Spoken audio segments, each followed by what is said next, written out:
Hello നന്ദയാ പിങ്കിയോ എപ്പ കണ്ടുമുട്ടിയാ എന്റെ അമ്മോ ഇത് കുറച്ച് നേരത്തെ ആവേണ്ടിരുന്നത് ലേറ്റ് ആയിപ്പോയി. ഞാൻ ശരി ശരി ശരി ഇന്നത്തെ എപ്പിസോഡ് കണ്ടിട്ട് ഞാൻ വിളിക്കാം. ശരിയാക്കാന്നേ. ശരി.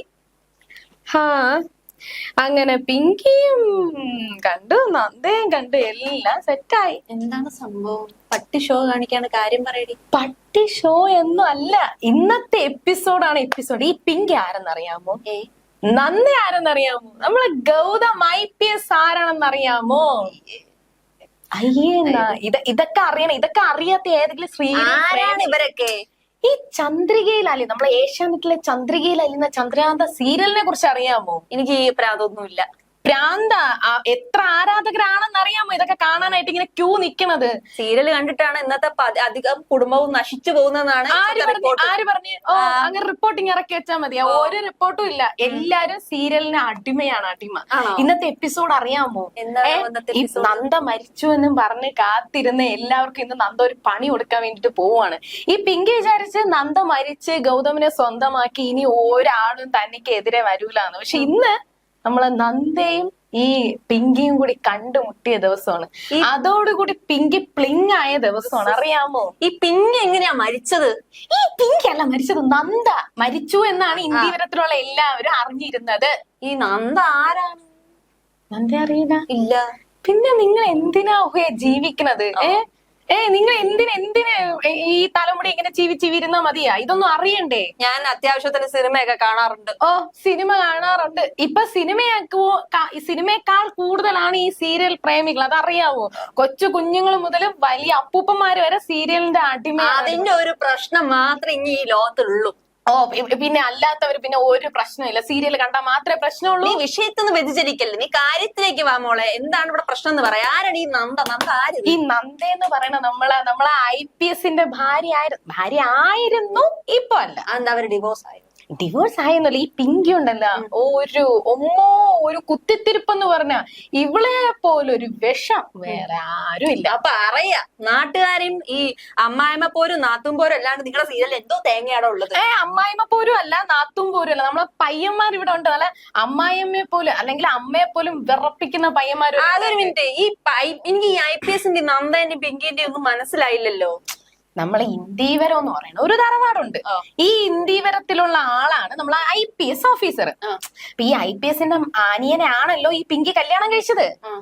അപ്പൊ അനിയൻ മരിച്ചല്ലോ. അപ്പൊ മരിച്ചപ്പോ പിങ്കിക്ക് ഗൗതമിനെ വേണമെന്നായിരുന്നു ആഗ്രഹം. മരിക്കുന്നതിന് മുന്നേ അങ്ങനെയായിരുന്നു. ഇപ്പൊ അതിനുശേഷം ചെറിയ അവിടെ അത് എന്നത്തെ എപ്പിസോഡ് കാണുമ്പോ മനസ്സിലാവും അവിടെ കുറെ പ്രശ്നങ്ങളൊക്കെ ഉണ്ടായിരുന്നു. നന്ദ ഇങ്ങനെ മരിച്ചു പോയത്? നന്ദ മരിച്ചതല്ലെന്ന്. IPS ഭാര്യയല്ലേ നന്ദ എന്ന് പറഞ്ഞു? ഒന്നും ഉണ്ടായില്ല അങ്ങോട്ട്. ഈ IPS ഭാര്യ ആയിരുന്നല്ലോ നന്ദ. അപ്പൊ ഈ പിങ്കി നന്ദയെ പുറത്താക്കിയിട്ട് ഗൗതമിനെ സ്വന്തമാക്കാൻ വേണ്ടിട്ട് കാത്തിരിക്കുവായിരുന്നല്ലോ. അപ്പൊ അവര് തമ്മിൽ ചെറിയ ഒരു പ്രശ്നങ്ങളും അടിയും പിടിയൊക്കെ ആയിട്ട് നന്ദ കുഞ്ഞിനെ കൊണ്ട് പുറത്തുപോയി. പുറത്ത് ഈ പടി ഇറങ്ങിയപ്പോ ഗൗതം അതിന്റെ ദേഷ്യത്തില് നന്ദ ഇറക്കി വിട്ടപ്പോ എന്ത് ചെയ്ത്, ഈ വണ്ടി ആക്സിഡന്റ് ആയപ്പോഴത്തേക്കും ആ നന്ദ പോയ ബസ്സിലെ എല്ലാവരും മരിച്ചു എന്ന് പറഞ്ഞ് ഗൗതമും വിശ്വസിച്ചു. വിശ്വസിച്ചപ്പോ എന്ത് ചെയ്ത്, ഗൗതം അതിന്റെ തെളിവുകൾ അന്വേഷിച്ചപ്പോ നന്ദയും ഈ മരിച്ചവരുടെ ലിസ്റ്റിലുണ്ട്. അതുകൊണ്ട് ഗൗതം വിചാരിച്ചു തന്റെ ഭാര്യയും കുഞ്ഞും മരിച്ചെന്ന്. പക്ഷെ നന്ദയാണെങ്കിലോ ഒരു ആശ്രമത്തിൽ നിന്ന് ഒരു സന്യാസി രക്ഷപ്പെടുത്തുകയും ചെയ്തു. നന്ദ ഗൗതമിന്റെ കുഞ്ഞിനെ പ്രസവിക്കുകയും ചെയ്തു. ഇപ്പൊ നന്ദയും കുഞ്ഞും സന്തോഷത്തോടെ ജീവിക്കുകയായിരുന്നു.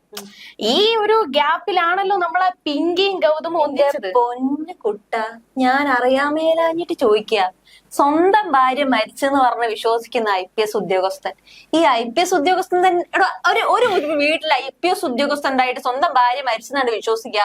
ഈ സീരിയൽ ഇങ്ങനെ നീട്ടി കൊണ്ടുപോകാന്നല്ലാതെ നിങ്ങൾക്ക് കുഴപ്പമൊന്നുമില്ലേ? മാത്രമല്ല നിങ്ങൾ ഈ നല്ല നട്ടലുള്ള ആണുങ്ങളൊന്നും നിങ്ങളുടെ സീരിയലിൽ ഇല്ലടോ. അങ്ങനെ ഇപ്പൊ പറയാൻ പറ്റും? നമ്മളെ നട്ടലുള്ള എത്ര ആണുങ്ങൾ എന്നറിയാമോ നമ്മളെ സീരിയലിൽ? ഇങ്ങനെ പേര് പറ. സച്ചി, ചെമ്പനീർ പൂവില് സച്ചി അറിയാത്ത ഏതെങ്കിലും സീരിയൽ പ്രേമികളുണ്ടോ? ഉണ്ടോന്ന് ചോദിക്കുന്നുണ്ട്. പിന്നെ നിങ്ങൾ അങ്ങോട്ട് കൂട്ടിയില്ലല്ലോ. നമ്മളെ ഈ ആളൊന്നും വ്യക്തിയല്ല, നമ്മള് ഇയാളെ മാറ്റി നിർത്തി. മോഹൻലാലും ഒന്നും അല്ലല്ലോ. മമ്മൂട്ടിയെ മോഹൻലാലിനെക്കാളും സീരിയൽ പ്രേമികള് സച്ചിയെ സ്നേഹിക്കുന്നുണ്ട്. ഇല്ലെന്ന് പറയാൻ പറ്റോ? നീ ഇല്ലേ ഒരു ചാനൽ തുടങ്ങിയിട്ട് അതിന്റെ മുന്നിൽ പോയിട്ട് സച്ചിയെ പ്രകീർത്തിച്ചിട്ട് വാ. അതാണ് ഇതിനും ഭേദം. എടോ ഈ സീരിയൽ എന്ന് പറയുന്നത് തന്നെ തൊള്ള കേസാണ്. ഈ നാട്ടിലുള്ള മറ്റേ ഏഷണിയും അമ്മായിമ്മ പോരും നാത്തും പോരും അടിയും ഇടിയും ഒക്കെ ഉണ്ടാവുന്നത് മൂലമാണ്. പിന്നെ സിനിമയിലൊന്നും ഒരു അമ്മായിമ്മ പോരില്ല, നാത്തും പോരില്ല, അടിയില്ല, പിടിയില്ല, കുത്തില്ല, ചവിട്ടില്ല, ഒന്നുമില്ല. നമ്മള് സീരിയലില് മാത്രം അടി, പിടി, കുത്ത്, ചവിട്ട്, വെട്ട്, എന്തൊക്കെ. ഈ സിനിമയിൽ പിന്നെ ഒന്നുമില്ല. ഇപ്പൊ ഈ മാർക്കോ ഇറങ്ങിയല്ല, മാർക്കോ സിനിമ ഇറങ്ങില്ല. എത്ര സിനിമ ഉണ്ണിയെ തൊട്ട് കളിച്ചാൽ എന്ത് ചെയ്യും? നിങ്ങൾ ഇതിനെക്കാട്ടി വലിയ വലിയ സിനിമകൾ ഇവിടെ വന്നിട്ടുണ്ട്, കളിച്ചിട്ടുണ്ട്. ഇപ്പൊ മാർക്കോ ഇറങ്ങിയപ്പോ മാത്രം അവർക്ക് ചൊറിച്ചില്. ഇപ്പൊ ഈ സിനിമ ഇറങ്ങിയതിന് ശേഷമാണല്ലോ ഇത്രയും പ്രശ്നങ്ങൾ ഉണ്ടായത്. എത്രയും പ്രശ്നങ്ങൾ ഉണ്ടായത്. അല്ലെങ്കിൽ ഈ നാട് അത്രയും ശുദ്ധമായിരുന്നു. ഓ, നന്മയുടെ സ്വന്തം കേരളം, ഒന്ന് പോടാടും. ഓ ശരി. ഈ ഉത്തരം മുട്ടുമ്പോൾ കൊഞ്ഞണം കൊത്തുന്നത് നിങ്ങളുടെ ഒരു സ്വഭാവം തന്നെയാണ്. അതിനി പറഞ്ഞിട്ട് യാതൊരു കാര്യമില്ല. അതിപ്പോ ആരാണെന്ന് എനിക്ക് നന്നായിട്ട് അറിയാം കേട്ടോ. ശരി. പിന്നെ നമ്മളെ ഈ തന്റേടെന്ന് പറയണ നമ്മളെ ചെമ്പനീർ പൂലെ സച്ചിയാണ്. ഒരു അടിയുമില്ല, കുത്തുമില്ല. പക്ഷെ സച്ചിയുടെ മറുപടി ഈ മുന്നിൽ നിൽക്കണവരെ പോലും മുൾമുനിൽ നിർത്തുന്നതാണ് നമ്മുടെ സച്ചിയുടെ മറുപടി. സ്വന്തം ഒരു തെറ്റും അല്ലെങ്കിൽ ഇപ്പൊ എന്ത് തെറ്റ് വന്നാലും എന്ത് പ്രശ്നം വന്നാലും സച്ചി അവിടെ ഉണ്ടാവും. ശരിയുടെ കൂടെ മാത്രമേ നമ്മളെ സച്ചി എപ്പോഴും നിക്കത്തുള്ളൂ. അല്ലാതെ സച്ചിയും ഗോപാലിനൊക്കെ സച്ചി അറിഞ്ഞൂടാ. ഈ കേരളത്തിൽ തന്നെ ജീവിക്കണ തന്നെ. ഈ കേരളത്തില് ഈ സച്ചി അറിഞ്ഞൂടാത്ത അവരെയൊക്കെ എന്തിനാണെന്തോ ഇവിടെ പിടിച്ചിരുത്തിരിക്കണേ. ദൈവം തമ്പുരാന് മാത്രം അറിയാം. സച്ചി ചെമ്പനീർ പൂവില് നമ്മളെ സച്ചി എന്ന് പറയുന്നത് കുഞ്ഞു കുട്ടികൾക്ക് പോലും സച്ചി മുത്ത്. കുട്ടികളെ വടക്കാക്കാൻ ഇതിനെക്കാട്ടി വലിയ മാർഗം ഇനി കണ്ടുപിടിക്കേണ്ട ആവശ്യമില്ല. സച്ചിയുടെ കൂടെ നിന്നിന്റെ ഒരു കുട്ടിയും വഴി തെളിക്കും. വെടക്കാവൂലെന്നല്ല, വഴി തെറ്റത്തില്ല എന്നാണ്. എന്താണ് സച്ചിന്റെ ഒരു ക്വാളിറ്റി എന്ന് പറയുന്നത്? ക്വാളിറ്റി എന്ന് പറയുമ്പോൾ എന്താണ് ശരിക്കും? ഓക്കെ, സച്ചിന്റെ ക്വാളിറ്റി നീ ഇപ്പൊ പറഞ്ഞല്ലോ, ഭയങ്കര നട്ടല്ലാണ്, അങ്ങനെയാണ്. എന്താണ് ആ കുടുംബത്തിൽ സംഭവിക്കുന്നത്?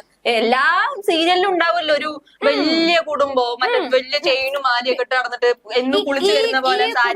ഈ കുടുംബത്തില് വലിയ ചെയിനും ഇല്ല, വലിയ മാലയില്ല, പക്ഷെ സാധാരണ കുടുംബം. പക്ഷെ ഒരു പ്രശ്നം മാത്രമേ ഉള്ളൂ, സച്ചിയുടെ അമ്മയാണ് ചെറിയ. അതാണ് ഞാൻ പറഞ്ഞത്, ഇത് ശരിയാവില്ല. പോരാണെങ്കിലും അവിടെ സ്വന്തം ഭാര്യയെ ചേർത്ത് പിടിക്കാൻ ഇവിടെ സച്ചി ഉണ്ടെങ്കിൽ ഏത് അമ്മായിയമ്മയുടെ മുന്നിലും ഭാര്യ തോൽക്കത്തില്ല എന്ന് പഠിപ്പിച്ചു കൊടുക്കുന്നതാണ് നമ്മുടെ സച്ചി. എനിക്കൊരു കാര്യം മനസ്സിലായി, നായിക അപ്പൊ കണ്ണീർ നായികയായിരിക്കും അല്ലേ? ഏത് പെണ്ണാണ് അങ്ങനെ കണ്ണീർ നായികയൊന്നുമല്ല. പിന്നെ സങ്കടം വരുമ്പോ പിന്നെ ആരും കരയൂലേ? കരയാതെ പിന്നെ ഇങ്ങനെ സങ്കടം വരുമ്പോഴും ഇങ്ങനെ പിടിച്ചോണ്ടിരിക്കും. തോണ്ടിയ കരച്ചിൽ, തുള്ളിയ അരച്ചിൽ. ഇതാണ് ഇന്നത്തെ സീരിയൽ നായികന്റെ അവസ്ഥ. തോണ്ടിയാലും ഇപ്പൊ സച്ചിയെ ഒന്ന് തൊട്ടു നോക്ക്, അല്ലെങ്കിൽ തെറ്റ് കണ്ടു കഴിഞ്ഞാൽ രേവതി അവിടെ പ്രതികരിക്കാം. പുതിയ കഥാപാത്രം അതാണ് നമ്മള് സച്ചിയുടെ ഭാര്യ രേവതി, അതാണ് നമ്മളെ നായിക. അതായത് നമ്മുടെ ഈ അതെ എന്താ കാര്യം എന്ന് പറയാമോ? ഈ ചന്ദ്രോദയം എന്ന് പറയുന്നത് വലിയ ഒരു കുടുംബമാണ്. വലിയ ധനികൻ അല്ലെങ്കിൽ പോലും അത്യാവശ്യം നിലയും വിലയും ഉള്ള കുടുംബമാണ് നമ്മുടെ ചന്ദ്രോദയം. ഈ ചന്ദ്രോദയത്തിലെ നായിക ആരാണ്? ചന്ദ്രമതി. ചന്ദ്രമതിയുടെ ഭർത്താവാനാണ് രവീന്ദ്രൻ. ഈ രവീന്ദ്രനും ചന്ദ്രമതിക്കും 3 മക്കളുണ്ട്. 3 മക്കൾ ആരാ? ശ്രീകാന്ത്, സുധി, സച്ചി. അപ്പൊ ഈ സച്ചിയുടെ ഭാര്യയാണ് രേവതി, സുധിയുടെ ഭാര്യയാണെങ്കിൽ ശ്രുതി, ശ്രീകാന്തിന്റെ ഭാര്യ വർഷ. പക്ഷെ ഒരു പ്രശ്നമുണ്ട്. എന്താണ്? സച്ചിയും രേവതി എപ്പോഴും നേർവഴിയിലൂടെ സഞ്ചരിക്കും. വർഷയും ശ്രീകാന്തും അങ്ങനെ തന്നെ നേർവഴിയിലൂടെയാണ് സഞ്ചരിക്കുന്നത്. പിന്നെ നേർവഴിയിൽ സഞ്ചരിക്കാത്തത് ഈ കഥയുടെ ഇടയിൽ ചോദ്യം ചോദിക്കരുത് ഞാൻ ഒരിക്കൽ പറഞ്ഞ്. അപ്പൊ ഈ വർഷയും ശ്രീകാന്തും ഓക്കെയാണ്, സെറ്റാണ്, വേറെ കുഴപ്പമൊന്നുമില്ല. പക്ഷെ ഒരു പ്രശ്നമുണ്ട്. എന്താണ്? നമ്മൾ ഈ സുധിയും ശ്രുതിയും മാത്രം ചെറിയൊരു കള്ളത്തരമുണ്ട്. ഈ സുധിക്കെന്ന് പറയുമ്പം ഈ വലിയ ഡിഗ്രി ഒക്കെ ഉണ്ട്, പക്ഷെ ജോലിക്ക് പോകാൻ മടി. ഇതാണ് നാട്ടിലുള്ള കേരളത്തിലുള്ള യുവാക്കളെയൊക്കെ മടിച്ചിരുത്തുന്നത് ഇവനാണെന്ന് തോന്നുന്നു. ഞാൻ പറയണ തീർത്ത് കേളങ്ങോട്ട്. അപ്പൊ ഈ സുധിക്ക് ജോലിക്ക് പോവാൻ മടിയായതുകൊണ്ട് സുധി ഓരോ കള്ളങ്ങൾ പറയും. അവസാനം സുധി കല്യാണം കഴിച്ച ശ്രുതിയെ. ഇതാണ് നിങ്ങൾ പണക്കാരെ വീട്ടിലെ പ്രശ്നം. പക്ഷേ ശ്രുതി കല്യാണം കഴിച്ചതേ കള്ളങ്ങൾ പറഞ്ഞിട്ട്. അവള് ഒരു പാവപ്പെട്ട വീട്ടിലെ കുട്ടിയാണ്. പക്ഷെ അവള് മലേഷ്യയിൽ വളർന്നതാണെന്നും അവളെ അച്ഛൻ വലിയ ധനികനാണെന്നൊക്കെ പറഞ്ഞിട്ടാണ് ഇതൊക്കെ എന്തിനാണ് നിങ്ങൾ കേൾക്കേണ്ട ആവശ്യമില്ല. പിന്നെ ഇയാളല്ലേ ചോദിച്ചത് എന്റെ അടുത്ത് എന്താണ് അതിന് എത്രയും വിപുലീകരിച്ച് പറയാം. ഞാനിവിടെ പണിയില്ലാണ്ടിരിക്കുന്നല്ലേ, ഞാൻ കണ്ടില്ല, എനിക്ക് ബ്യൂട്ടീഷ്യൻ ചെയ്യണം. ഓ പിന്നെ ബ്യൂട്ടീഷ്യൻ. ഈ സീരിയലിൽ എന്ത് തേങ്ങാക്കൊലയാടോ ഉള്ളത്? ഇതില് പ്രത്യേകിച്ചൊന്നും ഇല്ല. ഈ സുധിയെയും ശ്രീകാന്തിനെയും അവരുടെ ഭാര്യമാരെയും നമ്മൾ ചന്ദ്രമതിക്ക് ഇഷ്ടമാണ്. പക്ഷെ ഈ രേവതിയെയും സച്ചിയെ മാത്രം ചന്ദ്രമതിക്ക് ഇഷ്ടമല്ല. ചെറിയൊരു അമ്മായിമ്മ പോര്. ഇതാണ് പ്രശ്നം. ഇതൊക്കെ കണ്ടിട്ടല്ലേ നമ്മുടെ വീട്ടിലും നാട്ടിലും ഉള്ള അമ്മായിമാരും മരുമക്കളും പഠിക്കുന്നത്. പിന്നെ സീരിയല് കണ്ടാൽ മാത്രമേ അമ്മായി പോരുള്ളൂ, അല്ലാതെ പിന്നെ മനുഷ്യരുള്ള കാലം തൊട്ടേ സീരിയൽ ഉണ്ട്. ഇത് കണ്ടിട്ടാണ് ഓരോ അമ്മൂമ്മമാരും പ്രായമായിട്ട് സീനായിട്ട് അമ്മമാരാവും. ഈ ഓരോരുത്തരുടെ വീട്ടിലും ഓരോ പ്രശ്നങ്ങളുണ്ട്. ഈ ഓരോ പ്രശ്നം എടുത്തിട്ടാണ് നമ്മളെ ഈ തിരക്കഥാകൃത്തുകൾ കഥ എഴുതണത്. അതറിയാം. സീരിയൽ കണ്ടിട്ടാ? സീരിയൽ കണ്ടിട്ടല്ല, ഓരോ വീട്ടിലെ പ്രശ്നങ്ങൾ കണ്ടിട്ട്. ഈ സീരിയൽ കണ്ടിട്ട് ഓരോ വീട്ടിൽ പോയിട്ട് അവര് ഈ ഞാൻ പലവട്ടം പറഞ്ഞേ ഈ കഥ വരുമ്പോ ചോദ്യം ചോദിക്കരുത്. എടേ, നിങ്ങൾ കൊണ്ടുവരുന്ന സീരിയലിൽ വല്ല കഥയും ഉണ്ടായിട്ട് വേണ്ടേ? ഒരു സീരിയലിന്റെ എപ്പിസോഡ് നീളുന്നത് എന്റെ ഗായ്സ് 3 വർഷം 4 വർഷമാണ്. പിന്നെ അങ്ങനെയൊക്കെ ഉണ്ടാവും. പക്ഷെ ഒരു കാര്യം ആലോചിക്കണം, ഈ 3 4 വർഷം കഥ നീളുമ്പം പോവാറുണ്ട്. അത് കാണാനും ആൾക്കാരുണ്ട്. ഇയാളുടെ വീട്ടിൽ മാത്രമല്ല, എല്ലാവരുടെ വീട്ടിലും ആ കഥ കാണാൻ വകയിലുള്ള കുഞ്ഞച്ചന്റെ വീട്ടിലും അങ്ങനെ തന്നെയാണ്. ഈ അങ്ങനെയൊന്നും പറഞ്ഞ് ഈ ചുമ്മാ കുറ്റം പറയാനായിട്ട് എപ്പോഴും നോക്കില്ലോ. എന്ത് കണ്ടാലും ഇങ്ങനെ കുറ്റം കണ്ടുപിടിക്കാൻ വേണ്ടിട്ട് ഞാൻ എന്തെങ്കിലും കുറ്റം പറയാറില്ല, സീരിയലിൽ കുറ്റം പറയും. പിന്നെ സിനിമകളിൽ മാത്രം ഒരു അമ്മായിമ്മ പോലും ഇല്ല. 2 മണിക്കൂറിലുള്ളൂ സിനിമ. അല്ല, ഒരു കാര്യം പറയുന്നത്, ഈ അമ്മായിമ്മ പോര് വെച്ച് മാത്രം ഒരു സിനിമ ഇറങ്ങിയിട്ടുണ്ട്. അതറിയാല്ല? അതായത് അത് മറ്റേ മുകേഷിന്റെ ഒക്കെ സിനിമ, മറ്റേ പണ്ടത്തെ സിനിമ. അത് അമ്മായിമ്മ പോര് മാത്രം. പണ്ട് സീരിയലുണ്ട്, അന്നും അമ്മായിമ്മ പോരുണ്ട്. അതിലൊരു സിനിമ ഇറങ്ങിയാൽ സിനിമയിൽ ഇല്ല, അമ്മായിമ്മ പോരൊന്നും ഇല്ല. ചെറിയ സിനിമ വരെ മാറ്റി പിടിക്കാൻ പറ ഗൈസ്. ശരിയാണ്, അന്നത്തെ സിനിമയില് അമ്മായിമ്മ പോരുണ്ട്. പക്ഷെ ഇന്നത്തെ സിനിമയിൽ അമ്മായിമ്മ പോരില്ല. പക്ഷെ ചെറുതായിട്ട് ഒരു വെട്ടുണ്ട്, കുത്തുണ്ട്, പിന്നെ കഞ്ചാവ്, ചെറിയൊരു അടിപിടി കേസ്, പിന്നെ അങ്ങനത്തെ ചെറിയ ചെറിയ പ്രശ്നങ്ങൾ മാത്രമേ ഉള്ളൂ. അല്ലാതെ പിന്നെ വേറെ കുഴപ്പമൊന്നുമില്ലല്ലോ അല്ലേ? കണ്ട ഈ ഉത്തരം മുട്ടുമ്പം കൊഞ്ഞണം കാണിക്കുന്നത് ഇവരുടെ പണ്ടത്തെ ഉള്ള പ്രശ്നം തന്നെയാണ്. ഈ ഉത്തരം മുട്ടുമ്പോ ഇങ്ങനെ മിണ്ടാതിരുന്നിട്ട് ഇങ്ങനെ തലയാട്ടുന്നതും ഇവരുടെ പ്രശ്നം തന്നെയാണ്. ഇതാണ് ഇവരുടെ പ്രശ്നം. ട്വിസ്റ്റ് ഉണ്ട്, പക്ഷെ വലിയൊരു ട്വിസ്റ്റ് ആണ് ഇന്ന് സംഭവിച്ചിരിക്കുന്നത്. എന്താണെന്ന് അറിയാമോ? എന്താണാവോ? അത് പിന്നെ